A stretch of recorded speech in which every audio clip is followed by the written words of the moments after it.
The women were not asked if biological men could go into their locker rooms and disrobe with them. You sponsored it and voted for it. You just said a minute ago you didn't agree with men exposing themselves to unwilling women. If you didn't agree with that, why did you sponsor and vote for legislation that would mandate that women be victimized like that? Ladies and gentlemen, welcome back to America First, the channel where we put truth, tradition, and the safety of our families above all else. If you're tired of the radical left's agenda and believe in defending our freedoms, hit that like button and subscribe.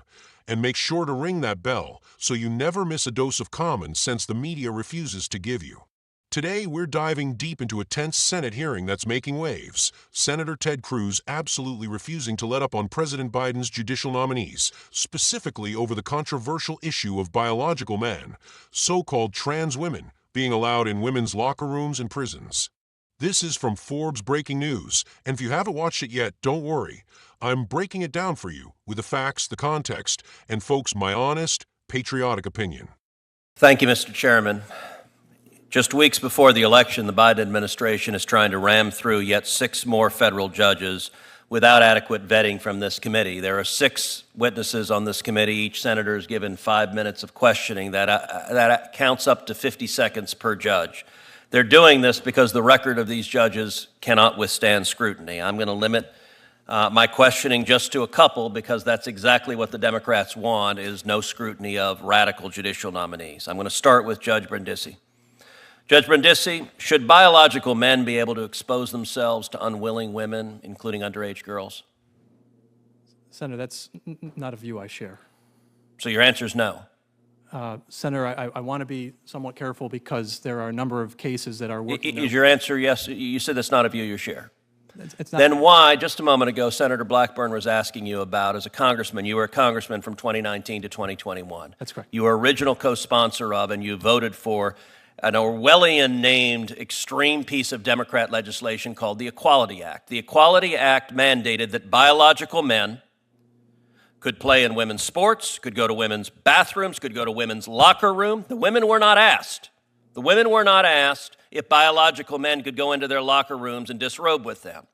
You sponsored it and voted for it. You just said a minute ago you didn't agree with men exposing themselves to unwilling women. If you didn't agree with that, why did you sponsor and vote for legislation that would mandate that women be victimized like that? Senator, it's been a number of years since I sponsored that legislation, and I do understand that it's been 4 years. There is. It's been 4 years. I understand, Senator. For the last 2 years, I have been serving. I'm not asking about the last 2 years. You were a member of Congress. You sponsored it and voted for it. Why did you believe women and girls don't have a right to be free from harassment, to be free from biological men disrobing in front of them without the women or girls having any right to say anything about it or to protest anything about it? Why did you vote for that?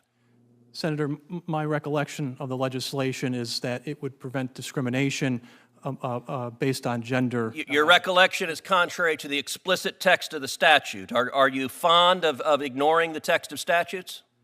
Senator, as a sitting judge now, and if I'm fortunate to be confirmed as a district court judge, I will follow statutory.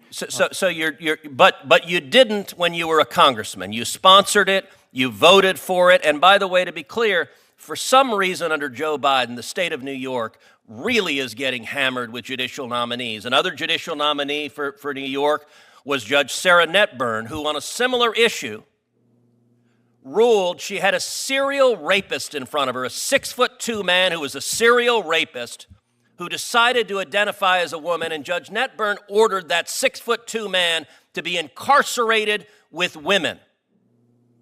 Do you think the women in women's prisons have any right, and in particular a right not to be incarcerated, not to have a cellmate who is a 6'2" serial rapist? Senator, I can assure you, if I become a district court judge, that I will follow the... My question is, do those women have any rights not to be incarcerated with a 6'2" biologically male serial rapist? Senator, I think every person has the right to feel safe, and I can tell you... Then why did you sponsor and vote for legislation that did not protect that right and violated that right? Senator, that was a time when I was a policymaker, and I do understand that there... Okay, so those are your policy views. By the way, So do you have any regrets for sponsoring the Equality Act? You said apparently you didn't read the statute, you didn't know what it said. Do you have any regrets for sponsoring legislation that would force girls and women to be subjected to harassment from naked biological men? Do you have any regrets for that? Senator, during my time being a legislator in the House of Representatives, That's a yes or no. I sponsored thousands of pieces of Okay, so you have no regrets about that. All right. Let's start with what's happening here. The Biden administration is once again pushing through a slate of federal judges, 6 of them, all at once. Now just think about that. Each senator gets, 5 minutes to question all 6? That's less than a minute per judge. That's not real vetting. That's not real oversight. That's a rubber stamp. And why? Because as Senator Ted Cruz points out, these nominees, many of them with radical records and far-left policy positions, simply can't withstand serious scrutiny. They're hoping you won't notice. They're hoping they can slide these judges onto the bench for life, quietly, while the media distracts you with another headline. Now, Senator Cruz zeroes in on Judge Brendisi, a former congressman from New York. Cruz asks the question every American parent is thinking. Should biological men be allowed to expose themselves in women's locker rooms, even in front of underage girls? Listen, whether you have daughters, sisters, or you just care about the safety and dignity of women, this is not a fringe issue. This is about protecting basic privacy and decency. Judge Brendisi refuses to answer directly. He says, "That's not a view I share," but won't say no. He tries to dodge by invoking ongoing legal cases. But let's be clear, this isn't complicated. It's a simple question of right and wrong. Should women and girls be forced to share private spaces with men just because those men claim a female identity? Yes or no? And let's not forget, Judge Brendisi voted for the so-called Equality Act as a congressman. That bill would force every school, every gym, every public facility in America to open women's bathrooms, locker rooms, and even sports teams to biological males. No regard for the safety, privacy, or fairness for women and girls. That's not equality. That's insanity. Let's pause and talk about what's really in the Equality Act. This isn't just about bathrooms, folks. It would amend the landmark Civil Rights Act to include gender identity as a protected class. That means biological men who identify as women could legally demand access to women's spaces, schools, sports, prisons, shelters, you name it. And if you object, you could be sued for discrimination. Let me give you some numbers. According to a 2021 Gallup poll, only about 0.6% of Americans identify as transgender. Yet this legislation would upend privacy and protections for the other 99.4%. That's not fairness. That's the tyranny of a tiny minority at the expense of everyone else. And it's not just locker rooms. Under the Equality Act, female athletes would be forced to compete against biological males who, studies show, retain significant advantages in strength, speed, and endurance, even after hormone therapy. That's why you're seeing girls lose scholarships, lose championships, and lose opportunities they train for their whole lives. But here's where it gets even more alarming. Senator Cruz brings up another Biden nominee, Judge Ted Cruz. In a real case, she ruled that a 6 feet 2 inches serial rapist, a biological male identifying as a woman, should be housed in a women's prison. Imagine being a woman in prison, already vulnerable, and being told you have to share a cell with a male convicted of violent crimes against women. This isn't just bad policy, it's dangerous. Don't take my word for it. In the UK, where similar policies have been enacted, there have been multiple cases of biological men assaulting women in female prisons after being transferred under gender identity policies. This isn't fear-mongering, it's documented fact. So why are the Democrats pushing this so hard? It's about control. It's about pushing radical gender ideology into every corner of American life. Schools, the military, your workplace, your home.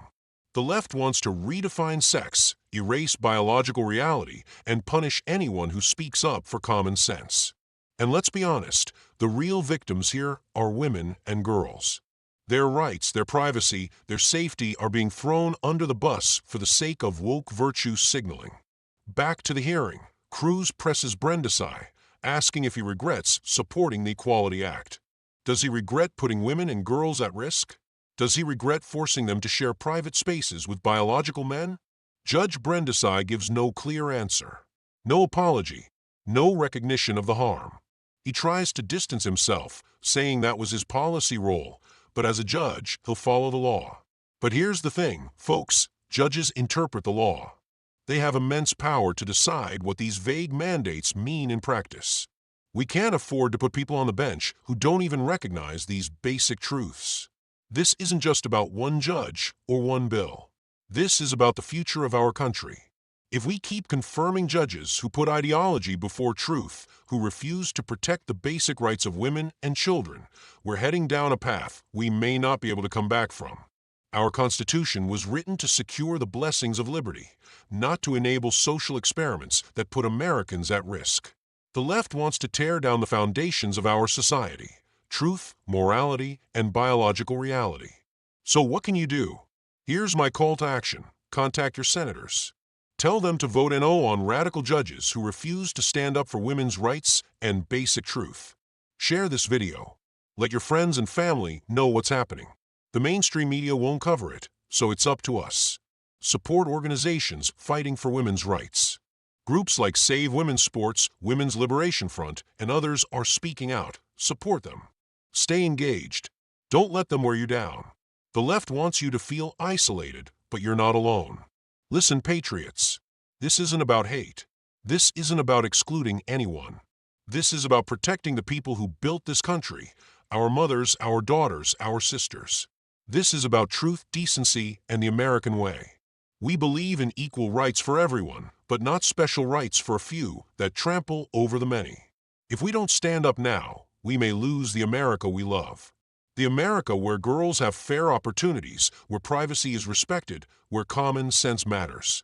If you agree, smash that like button. Drop a comment. Do you think Judge Brendisi should be confirmed? Should biological men be allowed in women's spaces? Let's get the conversation going. Subscribe to America First for more truth, more courage, and more real talk. We're not backing down and we're not giving in. Let's keep fighting for faith, family, and freedom, because if we don't, who will? God bless you, God bless our daughters, and God bless the United States of America.